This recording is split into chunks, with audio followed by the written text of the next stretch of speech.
Viviana Delfino es psicopedagoga y profesora en psicopedagogía, licenciada en psicopedagogía y profesora universitaria, magíster en psicología clínica, escritora, ensayista e investigadora. Reside actualmente en Trelew, Chubut.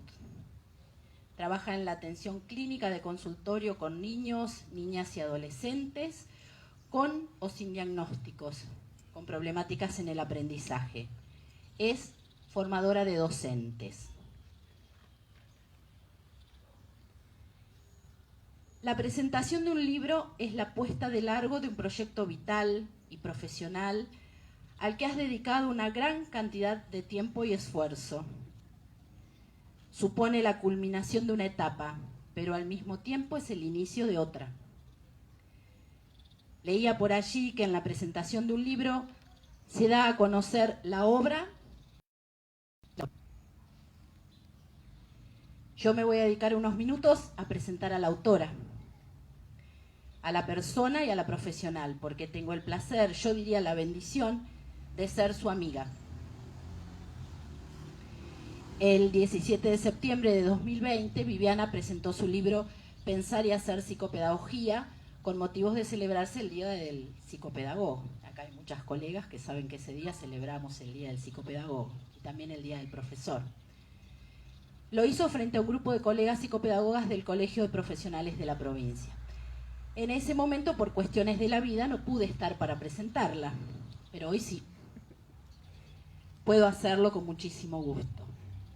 Y el gusto es doble, porque hoy nos trae 2 de sus libros y lo hace en este espacio, La Quimera, que es la creación de otra queridísima amiga.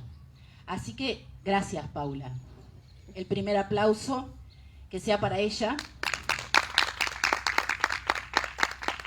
Y que este sea el reinicio de muchos momentos más compartidos en torno a la cultura. Con Viviana nos conocimos el primer día del cursillo de ingreso al Cabred, que es el lugar donde dimos nuestros primeros pasos en la formación psicopedagógica. Es casi graciosa la forma. Conectamos desde la hora cero y las 2 por ser muy personales en nuestras formas de mostrarnos al mundo. Nos llamamos mutuamente la atención.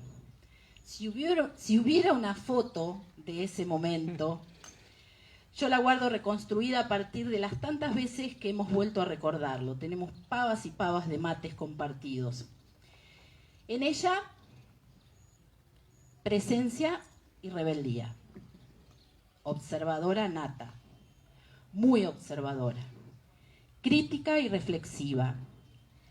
La Bibi hizo de lo que pudo todo lo que quiso. Y de lo que quiso todo lo que pudo, todo, y sigue haciendo. Emprendedora aguerrida, con metas muy claras y una fortaleza avasallante. Si la ves venir con decisión, mejor correte o acelera el paso. Encima tiene piernas muy largas, así que algunos quedamos al trotecito al lado suyo. Y esto es real y simbólico.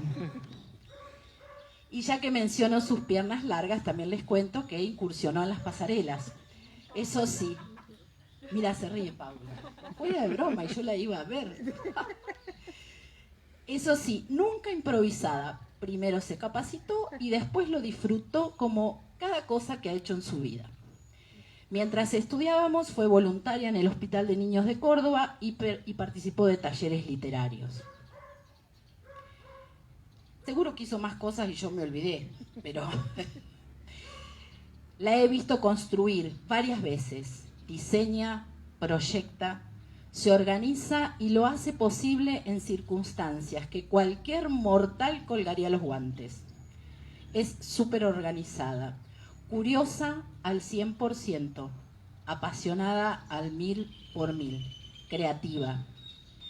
Es psicopedagoga por donde la mires. Escribe desde siempre. Además de las 2 obras que hoy viene a compartirnos, tiene publicadas poesías en varias antologías con otros autores. Viviana es una persona y una profesional que no se sienta a esperar, sale a buscar lo que quiere. Y por eso está hoy acá, les digo. Estas son solo algunas de las cosas que podría contarles sobre ella. Sobre las obras les va a servir mucho más lo que pueda compartirles la autora. Por mi parte, los invito a disfrutar del encuentro. Bienvenida, Viviana Delfín.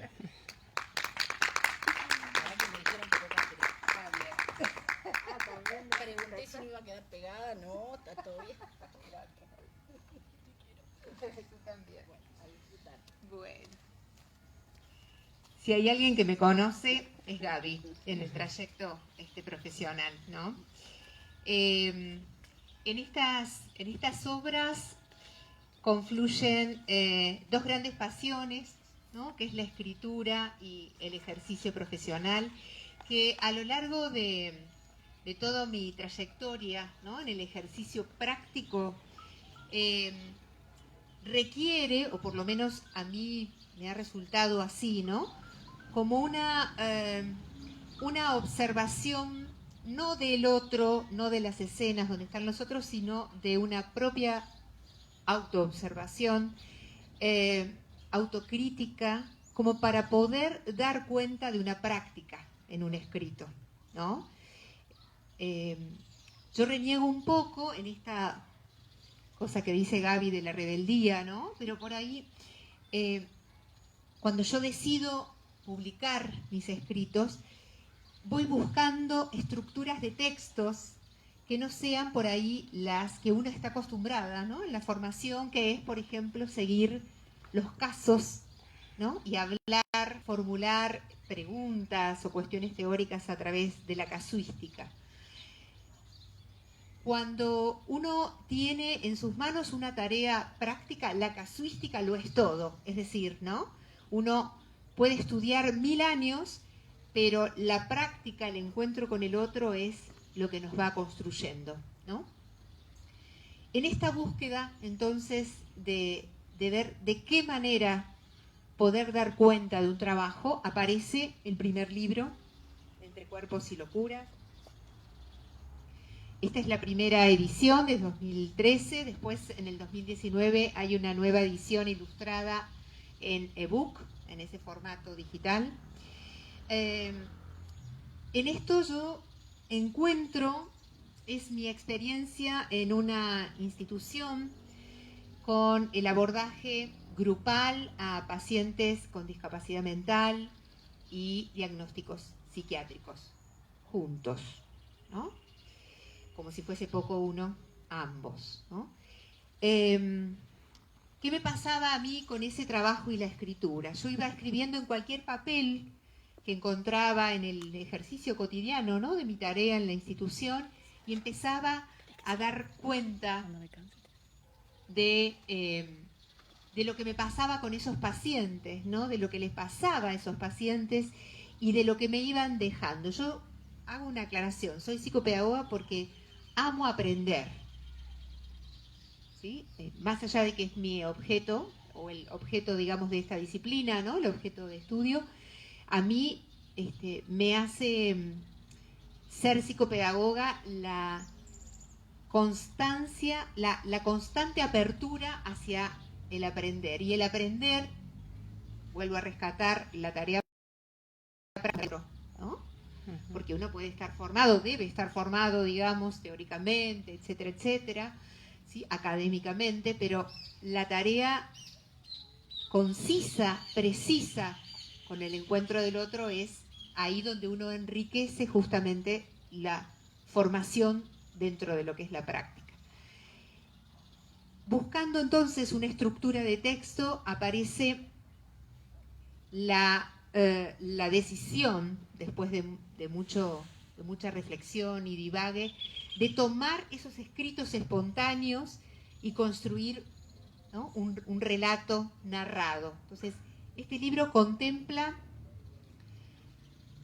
los pacientes, pero están narrados, ¿sí? Están como una suerte de ficción, pero donde yo voy dando cuenta de lo cotidiano, preciso y espontáneo, ¿no? Del quehacer en ese contacto.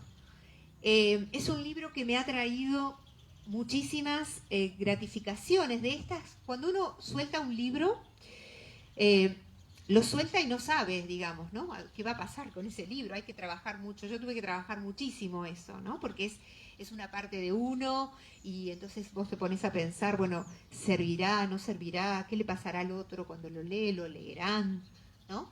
Y es un libro que a lo largo de todos estos años, ¿no? Desde que se publica, me han llegado comentarios de que es utilizado para tesis, por ejemplo, ¿no? Los relatos son analizados como casos, ¿sí?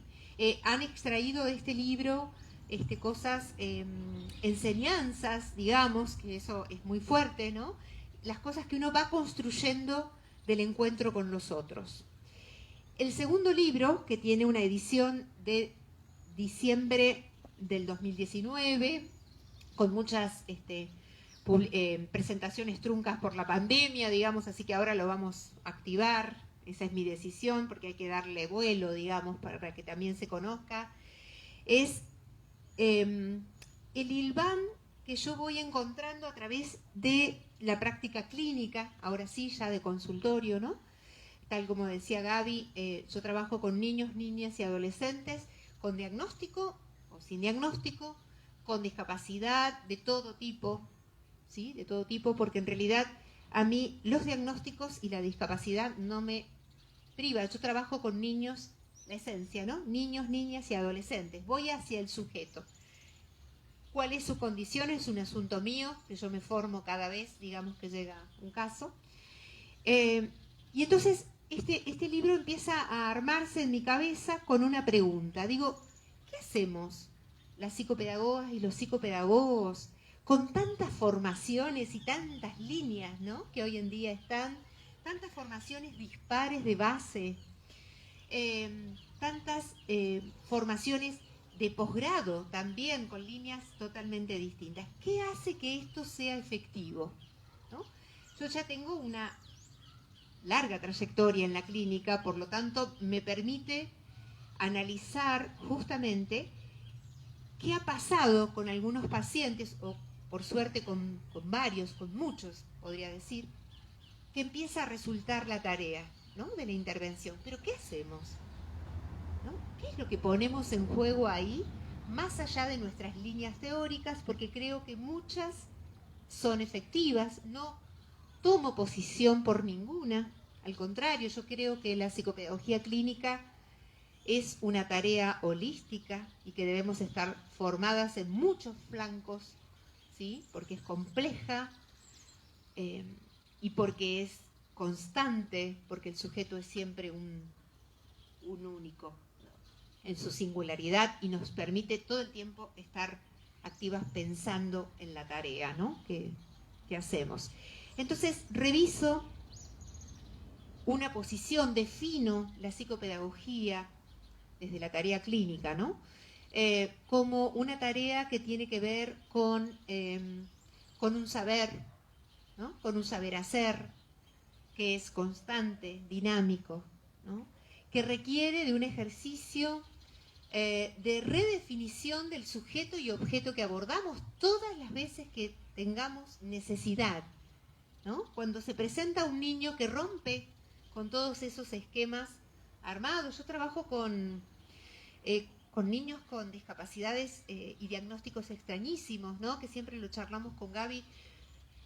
¿De dónde? ¿Qué es esto? O sea, vienen los papás, bueno, tiene este diagnóstico. ¿Qué es este diagnóstico? ¿De dónde sale? ¿A qué se refiere?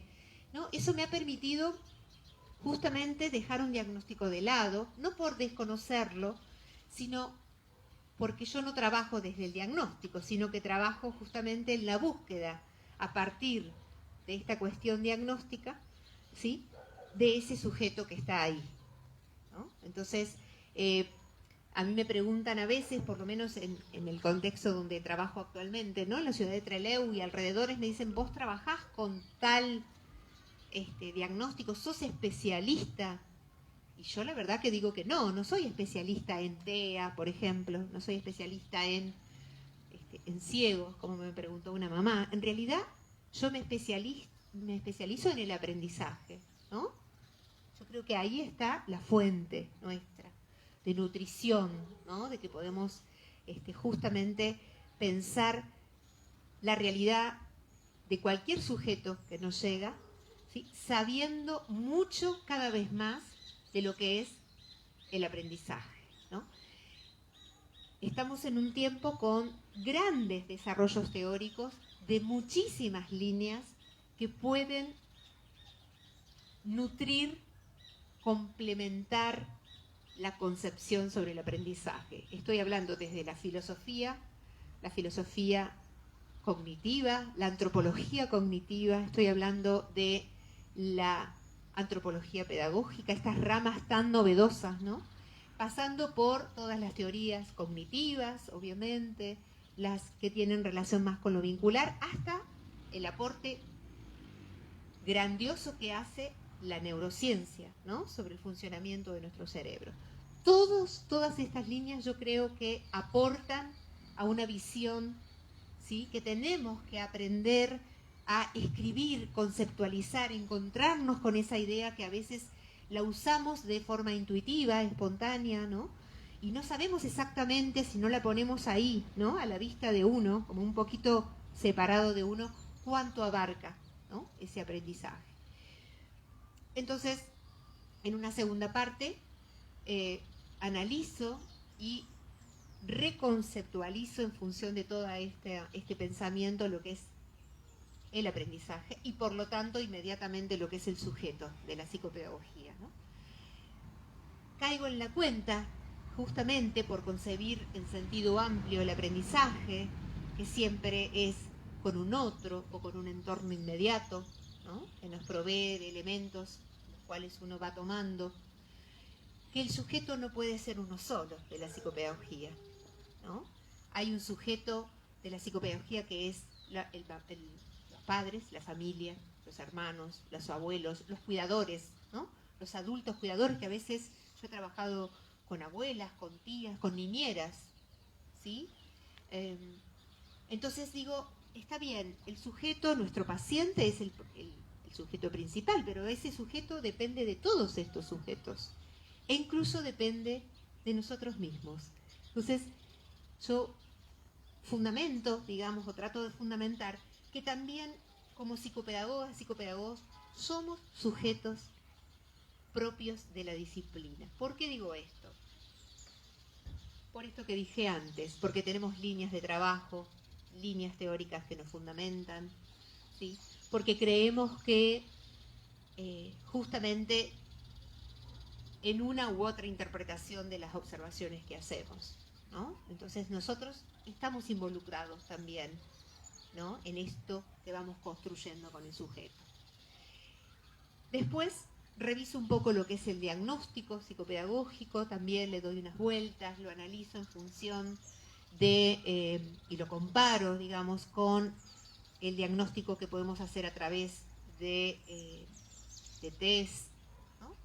De pruebas estandarizadas, contrarrestando o complementándolo con la observación disciplinar, ¿no? Que es un entrenamiento constante, es una agudeza del ojo para ver aquello que necesitamos ver para poder ayudar a ese sujeto, ¿no? Que se encuentra en situación problemática, ¿sí? con el aprendizaje. Ni siquiera hablo de problema yo del aprendizaje, ¿no? Creo que en realidad más que problema hay una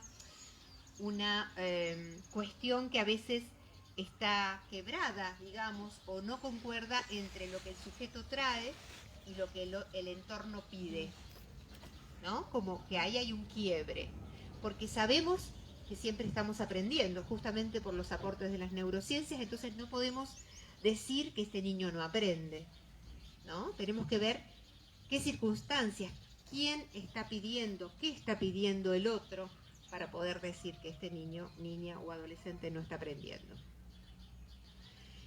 Reviso, por ende, todo lo que es el tratamiento, ¿no? Y hablo digamos, bastante en el libro, fundamento, qué voy a entender yo, y trabajo algunos conceptos de salud y enfermedad, trabajo los matices del tratamiento, que son la importancia del trabajo con las familias, las escuelas, los maestros, las maestras, ¿sí? Hablo de los otros profesionales, digamos, cuando uno, no sé cómo estará acá el trabajo con discapacidad, pero Entre el EU, por ejemplo, se estilan mucho los equipos de trabajo, de abordaje, ¿no? De distintas disciplinas.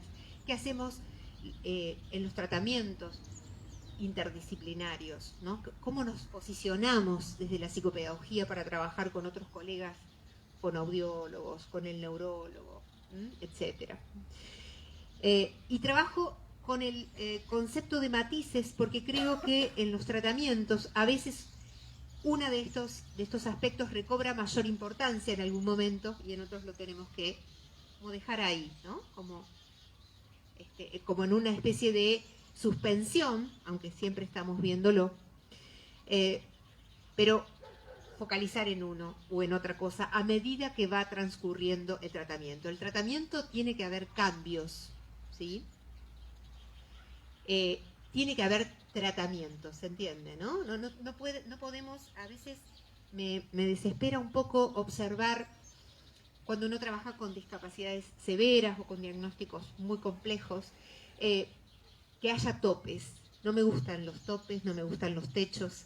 Yo siempre estoy empujando, viendo, buscándole la vuelta, ¿no? Entonces por eso hablo de matices. O sea, hay un montón de aspectos y variables que entran en juego, que a veces uno tiene que tocar uno, a veces tiene que tocar otro, para ver qué pasa, un movimiento, ¿no? De todo eso.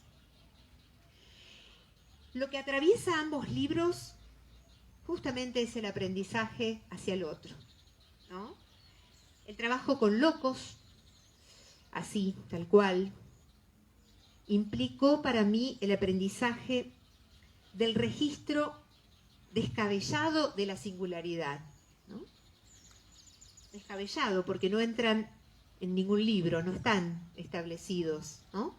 En ningún libro, y nos encontramos con estructuras complejísimas, ¿no?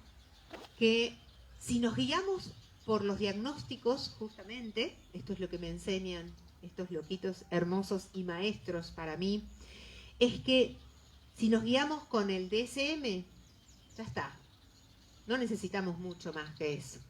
Pero si nos guiamos con la singularidad, tenemos una tarea infinita. Nunca hay topes. En todo caso, el tope es de uno, ¿no? Que me ha pasado con pacientes, decir, bueno, hasta acá no se me ocurre más nada, ¿no? Decirlo claramente. Se necesita otro profesional, se necesita otra forma de abordaje, ¿no? Pero en realidad, el tope no lo tiene, no tiene que tenerlo, ¿no? Esto es lo que me enseñaron estos personajes, que son reales, están ficcionados, pero son reales. Que eso lo llevo a la clínica, ¿no?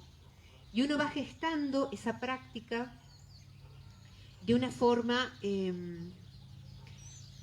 bueno, al estilo, ¿no? De cada uno de nosotros, porque volcamos nuestro estilo, sin dudas, en lo que hacemos, y ahí aparece una riqueza, digamos, en el abordaje, donde ponemos en juego conceptos como la singularidad en su máxima expresión, la otredad, la alteridad. Estos que tanto se dice, ¿no? Porque son conceptos que los encontramos por ahí como muy escritos, pero en realidad son conceptos que hay que saberlos practicar, ¿no? Y eso lleva a un ejercicio sobre uno mismo, ¿no?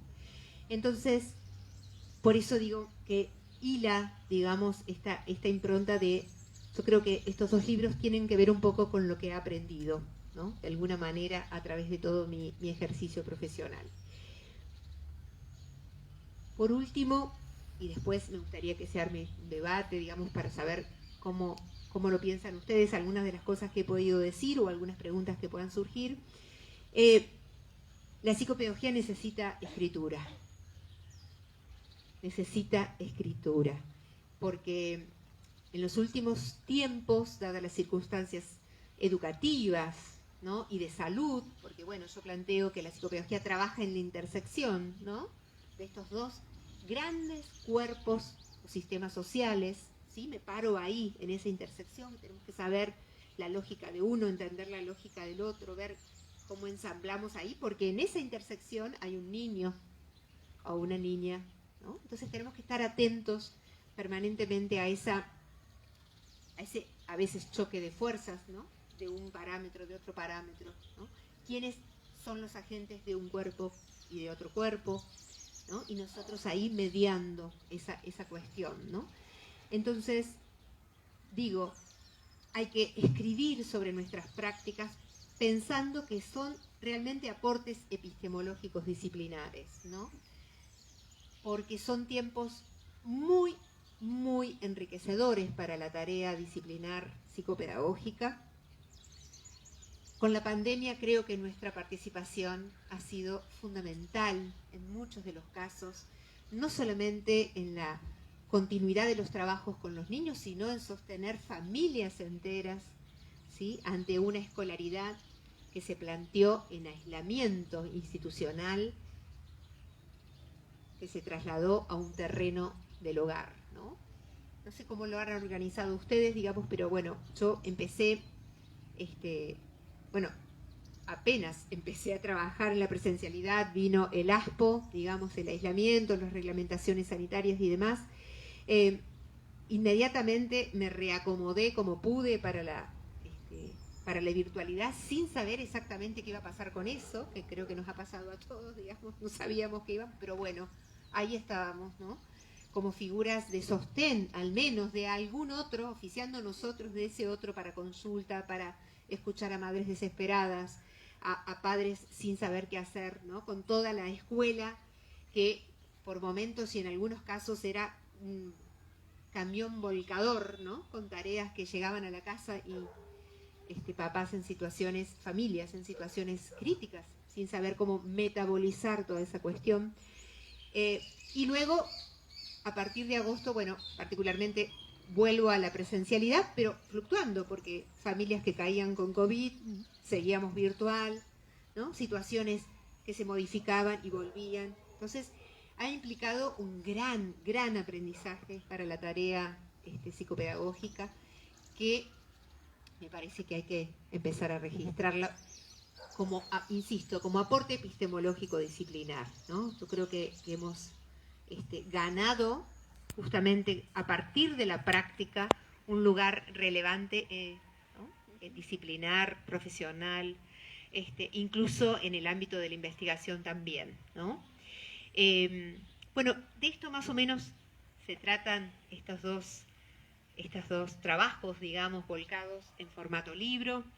Es un placer para mí, Paula, te agradezco muchísimo este espacio, a Gaby, por tanta cosa compartida, ¿no? Porque si bien ella tiene otro campo, bueno, la consulta es permanente y somos dos cabezas pensando con la misma fuente de formación, ¿no? Que eso también es muy, muy importante, esta visión clínica que tenemos de base, las que hemos egresado del Cabret, ¿no?